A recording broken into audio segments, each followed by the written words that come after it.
Thank you, Donald, and good evening, everybody. Well, the great summit that was going to happen on June the 12th in Singapore between Donald Trump and Kim Jong-un, it had been wobbling for the last few days. Indeed, North Korea had been making some sounds, had been saying to the Americans, don't ask us for everything. But it would appear that a couple of comments made by Vice President Pence and National Security Advisor John Bolton really upset the North Koreans. They responded back, calling the Vice President a political dummy, amongst other things. And a few of us had felt for the last couple of days, are the North Koreans going to go through with this or not? Well, Donald Trump decided that rather than waiting for the Koreans to pull out, he would do it himself. He wrote a letter to Kim Jong-un, and within an hour of that letter, he gave a press conference, and this was his announcement of the postponement of the summit. I'd like to begin by saying that based on the recent statement of North Korea, I have decided to terminate the planned summit in Singapore on June 12th. While many things can happen and a great opportunity lies ahead potentially, I believe that this is a tremendous setback for North Korea and indeed a setback for the world. He then appeared to send North Korea a message. Hopefully positive things will be taking place with respect to the future of North Korea. But if they don't, we are more ready than we have ever been before. North Korea has the opportunity to end decades of poverty and oppression by following the path of denuclearization and joining the community of nations. And I hope that Kim Jong-un will ultimately do what is right, not only for himself, but perhaps most importantly, what's right for his people, who are suffering greatly and needlessly.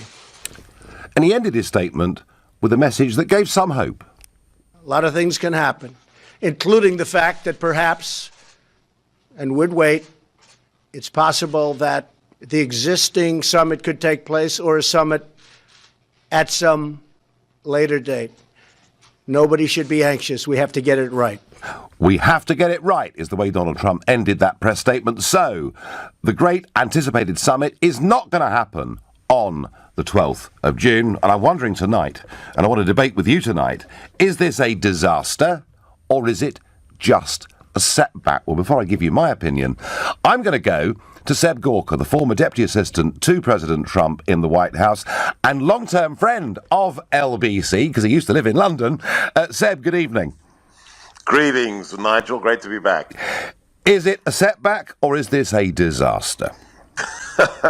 because I say that, Seb, because quite a few of the liberal American commentators are saying Trump's blown it, it's all over, it's ruined. Yeah, it's so entertaining to watch, CNN and the rest of the fake news industrial complex do their gyrations. I mean, either he's starting World War III or he's been duped. They blow hot and cold with such infinite regularity. It really is like the old Two Ronnies. It's like a skit from Morecambe and Wise or something. No, it's a setback for regional stability and for the goal of denuclearization of the Korean Peninsula. But at the end of the day, the president was very gracious in the letter that he issued this morning. He left it open, but you can't insult his deputy. You can't openly have the North Korean government insult the vice president and expect that there won't be ramifications. Okay, and he did insult the vice president. He did call him a political dummy. But, Seb Gorka, let's just look at this, because a few days ago, National Security Advisor John Bolton spoke about North Korea and was backed up by Vice President Pence. And basically what they were talking about was a Libya-style model of denuclearization. And for those listening that don't know what that means, back in 2003, Gaddafi agreed to get rid of his nuclear program, in return for which sanctions were taken away. And hey, what happened? A few years later, he was toppled and killed. And I would put it to you, Seb, that this remarkable diplomatic effort to get the North Koreans to the table that a couple of senior political figures in America pretty much over-egged the pudding here? Yeah, look, let's be clear about what happened in Libya. In Libya, there was a very successful diplomatic effort right after 9/11, through which Muammar Gaddafi actually gave up his WMD programs. But he didn't pay the penalty of the Bush administration reneging on that deal. Remember, who got him killed? It was Hillary Clinton, who was proud of it. So to say that using the phrase Libya model... but it's still America, isn't it? It's still America. Oh, it is. No, and if you've got, Seb, a summit coming up in a few weeks' time, was it wise of Bolton and of Pence to talk about this? Might it have been better for them to have said nothing? You can do all kinds of 2020 hindsight analyses. At the end of the day, it's a dictatorship. They were playing shell games. I don't think you can blame the vice president or Bolton for what happened in the last 24 hours, really. I mean, this is what dictatorships do, whether it's Hitler in Munich in 1938 promising, I'm not going to invade anybody, or whether it's Khrushchev smuggling nuclear missiles to the island of Cuba, less than 100 miles off the shore of America in 1962, or whether it's little Kim Rocketman. They lie, they vacillate, they dissemble.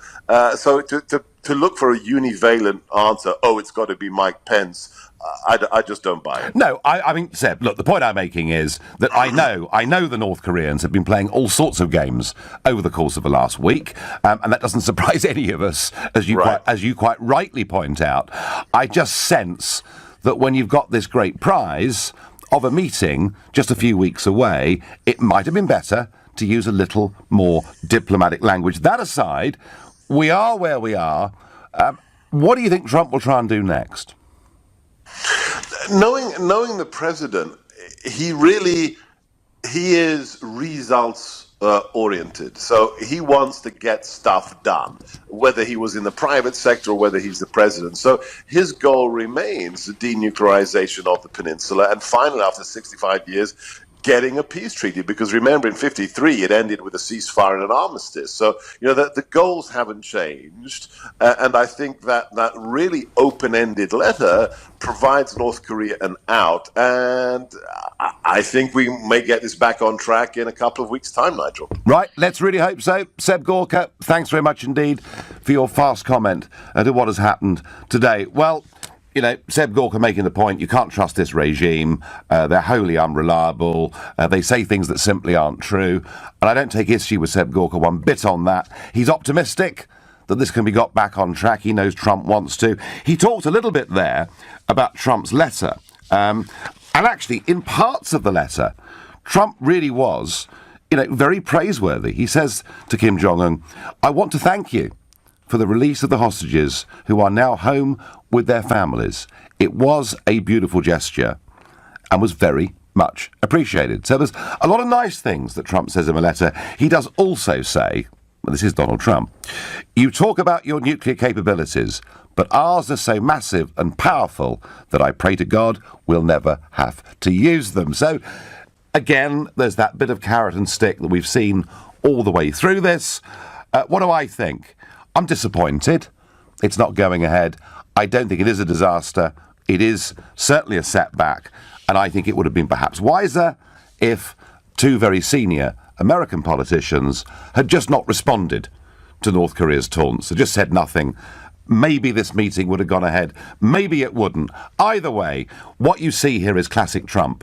He did not want for Kim Jong-un to collapse these talks on him. He's done it the other way round. He's taken the initiative. I'm asking you, what do you think? Do you think this is a disaster? Do you think the White House have blown this? If you do, call me on 0345 6060 973. Or maybe you think like me, it's a setback. Things could be better. They'll get it back on track. Text to 84850. Tweet your opinions using the hashtag Farage and LBC at LBC. And watch us on Facebook. And you may remember, I spoke to Mr. Zuckerberg on Tuesday this week, and there are more developments on that front, which I'll give you over the course of the next hour, and comment on Facebook too. Pip is my first caller from Welwyn Garden City. Good evening. Hello, Nigel. I'm sure it came as a surprise to Trump how willing North Korea were to come to the table and be seen to doing the right thing. But if he was really sincere in peace, you wouldn't actually then hold some war games with your South Korean partner off his front door, and then ratchet up the provocation by having that silly woman, his spokesperson, throwing out sort of some pretty contextual little references. It seemed to be that he wanted anything but peace, because at the moment he's talked himself out of a meeting, and who's left doing the honourable thing? That's little Kim himself, who today had the press over to watch the part of dismantling of his hardware. Yes, he did. Now, we don't know in reality what was dismantled, but you're quite right. On the same day that Donald Trump says the summit's off, Kim is saying to the world, look, we're getting rid of some of our nuclear facilities. So in PR terms, it's not a bad day for Kim necessarily. I would agree with you. Well, so where does he go from here? He's talked himself out of an invite. And then to compound it, he said, oh well, with a shrug, if it doesn't come off, we've got hellfire and damnation ready at our disposal. Yeah. Eek! That's. But he's used that, Pip. He's used that strength. He's used that strength all the way through. Pip, I don't think the summit is being cancelled because of anything Trump's done wrong. And if you think about those military manoeuvres in South Korea, they were actually scaled back. I think, Pip, that perhaps John Bolton and Mike Pence said something that wasn't very wise at this moment in time. Well, probably, but he's done it by himself. He is literally... Korea didn't say that they don't want to come. They were a little bit ruffled, but quite rightly so. But they've continued what they agreed to do in front of the But don't you think they'll get this back on track in a couple of weeks? It's all part of deal making. But I think someone's whispered into his ear that peace isn't terribly profitable. So, wham bang in Jerusalem. Now this, so it just depends. I know his American audience aren't quite so demanding as the rest of the world, but really, Okay, Pip, all right. Thank you very much indeed for that. You're listening to the Nigel Farage Show, exclusive on LBC. It's now 7:16. As Donald Trump cancels the Singapore summit for June the 12th with Kim Jong-un, I'm asking you, is this a disaster or is it a setback? But first, you may remember that on the 1st of January 2014, we opened our doors unconditionally to Bulgaria and Romania. 27 million people who lived in those countries were able to come and live and work freely in the United Kingdom. I made this a major part of the campaigns that I fought, particularly the European elections back in 2014. I said this is crazy. This will add another 250,000 people to our population. Oh boy, not only did I get stick for it, being accused of demonising people that came from those two countries. But I remember Nick Robinson, the BBC's political editor, on April the 1st, laughing at me. Well, Mr Farage, we have the figures for the first 3 months and no one's come. You're scaremongering, aren't you? Well, folks, I've got the Office of National Statistic figures today, which confirms there are now officially 411,000 people from Romania alone living in the United Kingdom, and that number went up by 25% last year. So I apologise to all of you. 250,000 was a ludicrous understatement. Within a year or two, it'll be 500,000 and rising fast. Hey-ho, there we go. Jeff is a new caller from Birmingham. Jeff, is this a setback or is it a disaster? Good evening, Nigel. Good evening. It's an unmitigated disaster. Okay. My father was in the Korean conflict in the 50s. Yes. For us to have gone so long without a proper peace deal, and for America and John Bolton in particular to be talking about a situation where we go for a Libyan model, and everyone knows what happened to Muammar Gaddafi after he gave up his nuclear weapons. Yes. We are in a situation where Trump should be bigger than the tit for tat. I see a situation where if he had been able to sit face to face with Kim, then perhaps they would have got somewhere. They will get nowhere while they continue with this ridiculous, my gun's bigger than your gun sort of thing. Everyone knows America's the mightiest nation in the world.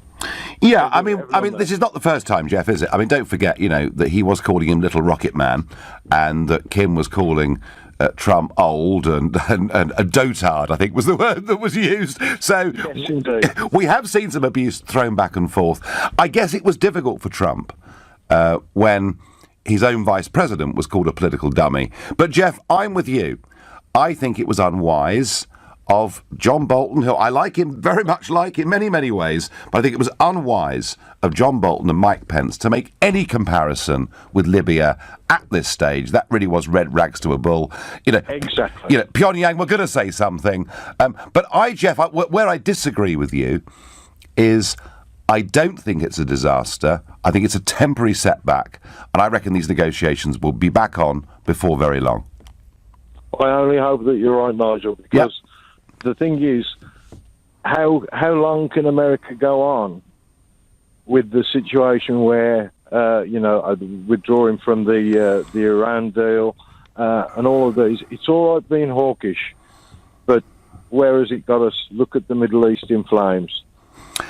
It's the same situation. Jeff, yes, although I have to say I think the Iran deal was a rotten deal. I think the Iran deal, if it was designed, as Obama said, to basically make Iran interfere less in the region, I think in many ways it created the opposite. But hey, separate debate. Jeff, thank you for your passion of your call. Bella on Facebook thinks that both Kim and Donald Trump like the attention on them. Well, Bella, I am pretty sure there's a bit of that going on. Nigel, no one thought for a minute Trump would meet Kim, who would be mad to give up his nukes. Trump is very unstable, and the sooner he's gone, the better the world will be. He's no peacemaker, says Ed. Don't really agree with that, Ed, although I'm challenged.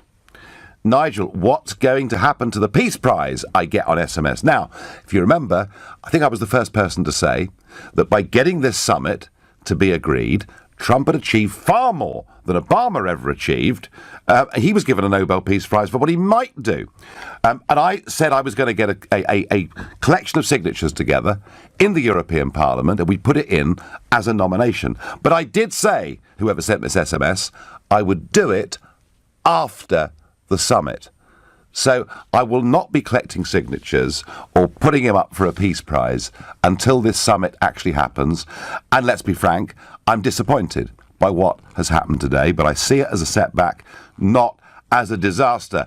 This is all part of Trump's art of the deal, I get. The left-wing media want to portray this as a great failure for Trump, but in reality, he's just fishing for a better deal. America will not stand for another Iran deal, says Joseph. Well, no, they certainly won't. Nigel, what's in it for Korea? Why would they want a deal guaranteed to get nothing out of it? Utterly ridiculous. Do you know what? It was over the last few days beginning to look like America was going to take, and wasn't going to give anything. So again, I can see why Kim started to put warnings out. It's a ploy to get something from him, others think. How can you ever get any country to accept they shouldn't have nuclear weapons, but the USA can have as many as they like? It will never work. Right, masses of comments out there, a lot of them very good ones too. Joe is calling from Nantwich. Good evening, Joe. Hi, Nigel. I've done business in China since 2004, and I know the culture out there, and it's all about face. The business is still on the table, but the Americans have insulted him, and he half insulted them back. Yeah. And Donald Trump. But what Trump has done, which is he's left, we should never, with the Chinese culture, I know this is Korean, but it's very similar culture, never give a Chinese person, you must always give him a way out of a corner. So in other words, if you fall out, the business is still on the table, you have to leave it for a little bit. But where he left it was when he said he appreciated what they've done, they hope they can get back together again. Yeah. It's all about face with that culture. Listen, with my suppliers, we've had terrible arguments, and we've been the emails between us, but the business was still there, and we might have not heard from each other after 6 months, and then 6 months later, we're back on again. And I believe this is just, if you like, they're both got big cojones, the pair of them, and they want to see who's top dog. But I think that, and that's what this is all about. And I do think, I know how this culture works.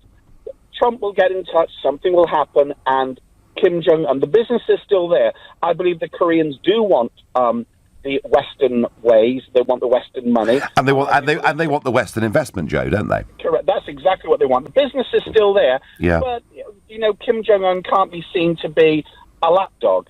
No, and Joe, it was beginning to look a little bit triumphalist from the American direction in the last week or two, wasn't it? It's called face. That's what they could describe it as. That's a very, very interesting comment. So, Joe, you're optimistic that this can be got back on track. This is part of the negotiations.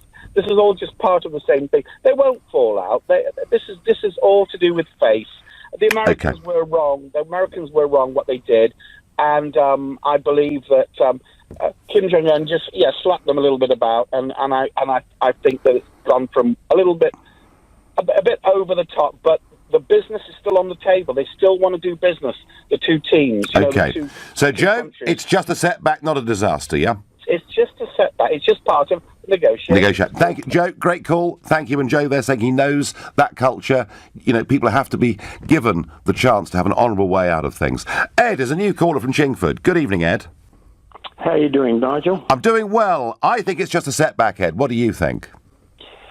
I think it's a lot deeper than just a setback. All right. The issue goes back to George W. Bush when he declared the axis of evil back during the days after. I remember it very well, yeah. Okay, and North Korea was one of the members of the axis of evil. Mm-hmm. So Kim's paranoia about the Libyan model of denuclearization is, in my opinion, totally valid. If I was Kim, I would react the same way. What concerns me is the competency of the US administration's officials to negotiate a good deal. I'm not convinced Pence is the right fellow. Right. I certainly think Bolton has a very high level of national security competency. Yes. But the others in the administration concern me. Well, certainly, Ed. I mean, Bolton, whether you agree with him or not, is a highly competent, intelligent guy. There's no question. There's no question about that. I said earlier, I like John Bolton as a person too. I really do. But I just think, Ed, these comments they made about the Libyan model were simply a mistake. Oh, without a doubt. But it's a mistake that statesmen can't afford to make. Is there any way back for this relationship? As ordinary members of the plebeian community, nobody knows what's going on behind the scenes. Sure. What is China up to in all this? From what I understand, China's very keen for a deal to be achieved. Well, of course it is. It's massively in their interests, isn't it? Absolutely. So I don't know what the give and take here is going to be, and if there is going to be any give or take. Well, Ed, you're striking a pessimistic note. I'm a bit more optimistic. I thank you very much indeed for your call. That was Ed from Chingford, new caller to the show.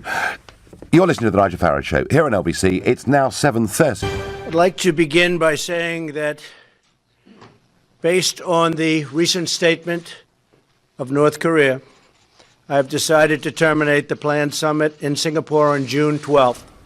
Well, that was Donald Trump earlier on today. So, June the 12th is not happening. And the North Koreans have said some things about the Americans, and the Americans have said some things about the North Koreans, and two very senior American political figures talked about North Korea possibly being a Libya-type scenario, where, of course, Gaddafi gave up his nuclear weapons and then finished up being killed. I don't think that was very wise. Before I get back to that and your thoughts and calls, something else happening today in the White House that I'm really pleased about. Those that follow this show will know that on Tuesday, I had the chance to ask Mark Zuckerberg some questions about recent political bias on Facebook, and it's happening through other social media platforms too. I was very confident of my facts when I went in there on Tuesday evening, and I think I've set the ball rolling, because when I made those comments, there's a guy called Brad Pascal. Brad Pascal is the social media guru for Donald Trump. He's the guy that did the work on the elections. No, not Cambridge Analytica, those of you that love a conspiracy theory. It was Brad Pascal that did it. Brad already has been appointed campaign manager for Trump's re-election in 2020. And when I gave that speech the other evening, I then followed it up with comments on this show. I then wrote a piece for the Daily Telegraph online, and Brad Pascal retweeted all of that. I thought, that's interesting. Well, today, Brad Pascal and the chairwoman of the Republican National Committee have jointly written a letter to Mark Zuckerberg of Facebook and Jack Dorsey of Twitter. And I'll give you Brad Pascal's tweet that describes the letter. He said, "We won't tolerate bias towards conservatives or real Donald Trump supporters. We're standing up to you and we're demanding answers. I've sent the following letter, #StopTheBias." So I think what happened on Tuesday has kind of set the ball rolling. This argument was going to happen anyway, but it's now out there in the open. And, remember, I don't really mind if Facebook say, look, we're a private company, we have an editorial position, we support the Democrats, we believe in the European project, we're anti-Brexit. That's fine. I don't mind that. What I mind is when they say we are absolutely neutral, that we're a platform for all ideas, and we've seen, because of algorithm changes since January, and there's no question about this, folks, that actually right-of-centre messages are not getting out there in anything like the way they were before. So the White House are going into battle against the big social media giants, and that, I think, is quite a big moment. All right, back to Trump's speech today. Back to the various comments that have gone back and forth from the administration and the North Koreans. Is this a setback or is it a disaster? Danny on Facebook says, just shows how useless they are at being in charge. And Phil says, it's all theatre, posturing on both sides. There's a bit in that, Phil. Desmond is calling from Camden. Good evening, Desmond. Hello, sir. Hello. So, 2 points, Nigel. Yep. One of which, the last thing, that on something I strongly disagree with you about for change. I normally agree with you. All right. And listen to your words of wisdom. But the first point, which is only a matter of the end of the world, if it goes wrong, is there's an old saying by an anthropologist called Konrad Lorenz, that we exist with the technology and ingenuity of modern times, of the atom bomb, in our hands, but have the instincts of Stone Age man in our hearts. And, and that is very serious. I've seen some of the effects of nuclear explosions and things like that. Have you? It came very close in when Chernobyl blew up to something that was 200 times more powerful. So where were you, Desmond? Where were you, Desmond, when this happened then? Well, I was in the UK, but quite recently on the anniversary, the 30th anniversary, I went to see what was left of the crumbling ruins there, which are still molten hot sort of piles of radioactive material that very closely got down to the water table, but for the fact that the local people, or generally people, lots of people, put a concrete raft underneath it, and at great peril to themselves. If that hadn't occurred, we would have had thousands of deaths. Well, Desmond, these are all highly dangerous, scary materials, and the thought of a summit between the two and some denuclearization on the Korean Peninsula was a great prize to hope for. Is what's happened today just a setback? Are they going to be back at the negotiating table and talking again soon, or do you think the whole thing's over? Well, I'm hoping that you're right. The message you're sending out is that it's a lot of gamesmanship by people who are that you know, one party that you happen to know. I don't know, only what I read in the paper. Sure. But it is gamesmanship with very, very dangerous consequences if it goes wrong. Perilously dangerous consequences. Desmond, I accept that, and I'm also accepting, as a supporter of the Trump administration, I'm also fully accepting that some mistakes have been made here. And, whatever the North Koreans were saying, mistake to draw a comparison with Libya. Okay, but on the next point where I strongly disagree with what you're suggesting, if I may, you were commenting on the number of Romanians in this country. Yes. Now, from my observation, and I happen to have the benefit of working with a number of Romanian people, they make a tremendous contribution to this country. As much as in a different way, the arrival of the Polish plumbers made a huge contribution to the building industry in this country. If you'd known anybody who's older, who knows what it was like before these people came, how incredibly difficult it was to get things done on time, competently. What about the health service, Desmond? Well, the health service has been benefited by the migrants that have come over here. You send the migrants back, we're not going to have a health service. What about getting a kid into the local primary school, Desmond? I agreed with you. That it's a drain on resources. But the question would be, do they contribute more? Well, do you know what, Desmond? Nobody has calculated the cost of building new hospitals, of building new schools, of building new roads. It does very much depend on what people earn and what tax they pay. Desmond, I didn't actually make, a point about this in terms of benefit or loss. What I said was, when I estimated that opening my doors would lead to 250,000 coming from those two countries, I was wrong. It's nearly double the figure I gave already. Desmond, I'm going to love you and leave you. Thank you for your points. It was never a deal, I get. A deal is a deal when two parties make sacrifices. What was the US giving up? Well, maybe that's how the North Koreans were feeling about it. Bashir is a new caller from Kensington. Good evening, Bashir. Good evening, Nigel. I must say that I think you have a lot of common sense. Well, that's very sweet of you. Thank you. Yes. A couple of points. I phoned another LBC some time ago, and I told them if I was a North Korean leader, yep, and I've actually got the bomb, the nuclear, there is no way, I will give up my nuclear unless the other powers, America, England, everybody start reducing their nuclear until we're a nuclear-free world. Yes, but Bashir, on that point, I always thought that the achievable goal was that North Korea would scale back and that the number of American missiles based in South Korea would be scaled back. I was hoping for some kind of détente, if you like. I was hoping for some form of limited denuclearization, and that, I think, in the short term, is achievable. Yes. You see, secondly, the Iran. I remember one little Chinese guy, he's a billionaire, Alibaba. Yep.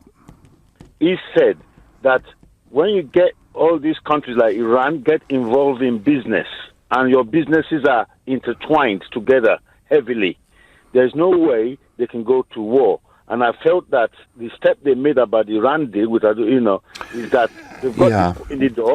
They've got the foot in the door, and by getting the foot in the door, and you have all these businesses between Europe, America, all together, and there would be no point of having a nuclear weapon. Now that has been scattered. Generally, Bashir, your point that the more countries trade with each other, the more interlinkage there is between countries, the less chance there is of them going to war, is absolutely right. That is absolutely right. The difficulty with Iran is that you've got a regime that is an extremist, fundamentalist, jihadist-type regime that wants to spread that ideology throughout the entire region, and that's the problem, Bashir, with Iran. Okay. Now, I will go back to the final point. Okay. Russia. Yep. Fairly quickly, Bashir, but go on. Russia, yep. Oh, yeah, sorry. That's all right. Russia, Iran, Syria, China. They're in one side.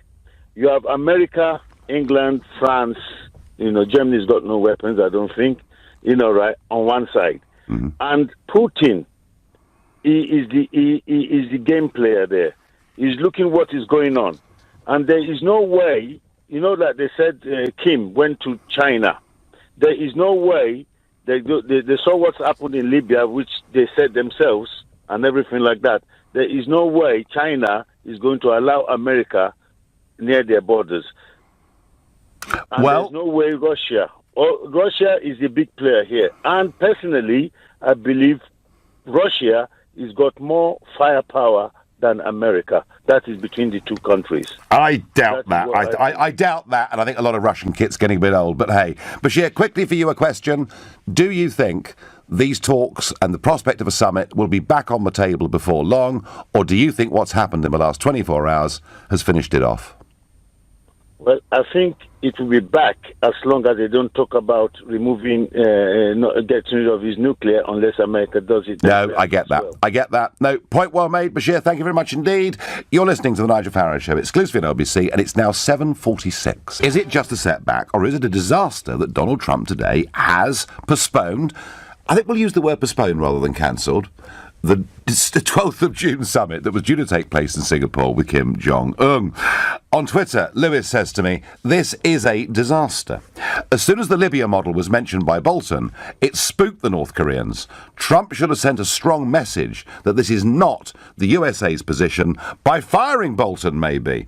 The summit would then still have been on. Lewis, difficult because it wasn't just John Bolton that talked about the Libya model, it was also Vice President Trump. So that, frankly, was never, ever going to be a starter. Steve says on Facebook, I think it's a setback, but a big one. Mandler says, this is just the US realising it hasn't got the clout anymore. It doesn't call the shots anymore. North and South Korea were making very good progress. This shouldn't be an American deal. It should be a world deal. That's fine, Mandler, but a world deal needs a broker. It needs a middleman. It needs a negotiator. And that is very much how Trump sees himself. Let's go to Ed, a new caller from Covent Garden. Good evening, Ed. Hi, Nigel. I was just wondering, will you be my dad? Would you mind adopting me? Right, I think we'll leave it there, Ed. Thank you. Let's go to Barbara, who's calling from Chichester. Barbara, good evening. Oh, good evening, Nigel. So, I don't think it's even a setback. I think it's just to take a breath. Things have gone a bit off course, and take a breath and think about it a bit more. Because a totalitarian state is, dealing with them being a democracy, and they've got to make it clear that America's not going to reduce their nuclear weapons. Yeah, I mean, Barbara, for this to work, America has to offer something. Now, maybe what Trump was thinking is, we'll reduce some of our capability in South Korea. Yes. And then we'll start pumping some money into North Korea. Maybe that's the way that Trump was trying to go with this. Well, I think that's all they could really do is reduce them in South Korea.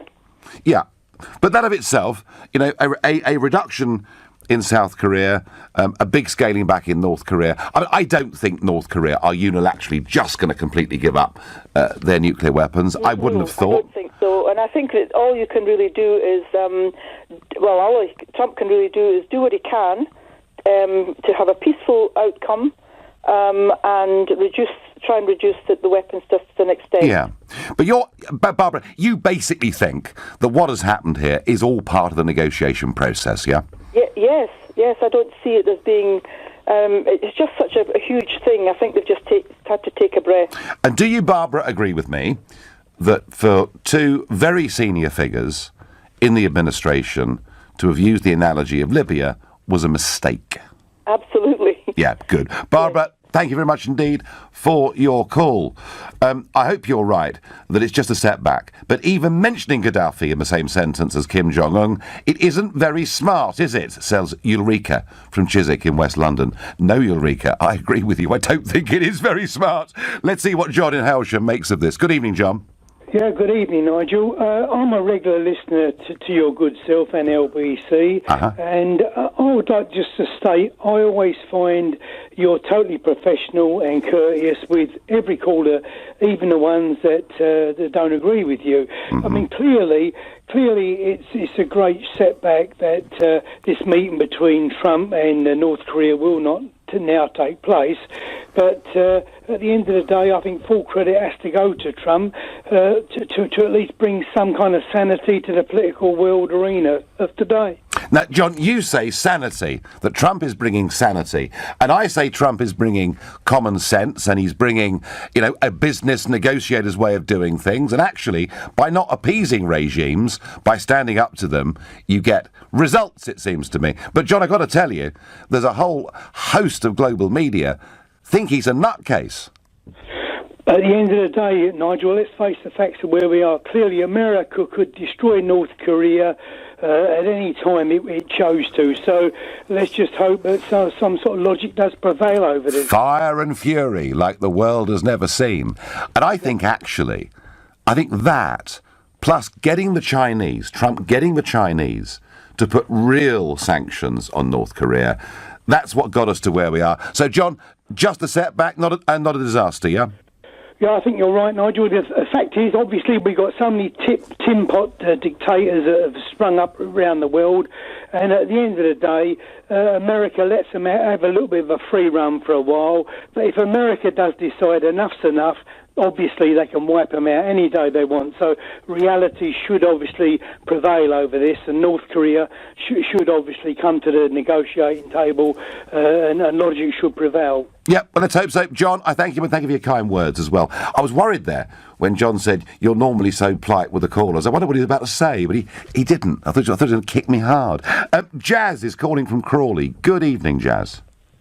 Good evening, Nigel. Hi there. I certainly think this is possibly a little bit of optics going on here with Trump. With both sides.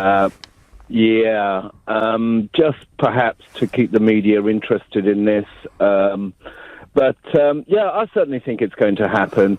And all this fast news coming out of America is just incredible at the moment, with the reopening of Hillary Clinton's email investigation yesterday, and James Comey and stuff like that. It never ends, does it? It never ends. Never ends. I mean, the one thing that is for certain, Jazz, is that Trump has been the best thing ever for all forms of media, because more people are following American news than they ever were. So rich. They've never been so rich. No, I know. Well, the New York Times and all of them are doing really pretty well out of this. And it all starts every morning, Jazz, with the president's first tweet of the day. And that sets off kind of a daily firestorm. Right, so Jazz, you're optimistic. This will all go back to a table before too long. And one more thing. Yep. It's like, reading out the art of the deal live, is playing it out live. Yeah. You put your cards on the table, you put everything down what you want, and then you're prepared to walk. Come on. We need to take lessons from Mr. Trump, Mrs. May. We are. I tell you what, Jazz, I know who I'd rather have negotiating Brexit. I got to tell you, I really do. Jazz, I thank you very much for your call. Andy says on Facebook, economically, North Korea has nothing to offer the US, but as a location, it has a lot to offer in terms of military strategy. My last caller of the evening on this subject is Tony, a new caller to this show, and he lives in Bromley. Hello, Nigel. Good evening. So, setback or disaster? Absolute unmitigated disaster. Okay. If anybody knows anything about diplomacy, they'll realise that any deals going back as far as we can talk is always done by seasoned diplomats in the State Department. Any kind of conference would be set up. If they have advised Mr. Trump that this is not a no-go now, that means that every single avenue and route that they could have come for a compromise has now been used up. So how can this be viewed as anything else but a... Well, Tony, there are some of us who would say that the bureaucratic civil service that is the State Department are the people that helped negotiate the Iran deal, which ended up very badly, are the people that said we must stay part of the European Union, and have got a lot wrong, Tony, over the last few years. But that's diplomacy. I mean, getting it right and getting it wrong, there's plenty of things that have gone right that we don't hear about. Is it possible, Tony? That have gone wrong that get a lot of publicity. Is it possible? Is it possible? Is it possible that Trump's unusual diplomatic style, could just get some results still? No, because his unusual style is causing absolute havoc for people who spent their entire lives trying to create deals such as this. And if you stick in a firecracker into a box of fireworks, you're going to get fireworks. Simple as that. Tony, thank you. Well, Tony's right about one thing. Trump is the professional bureaucrat's worst ever nightmare. You've been listening to The Nigel Farage Show here on LBC. I'm going to be back on Sunday morning at 10 o'clock. At 10 tonight, it's Tom Swarbrick. But up next, it's Clive Bull. Nigel, thank you very much.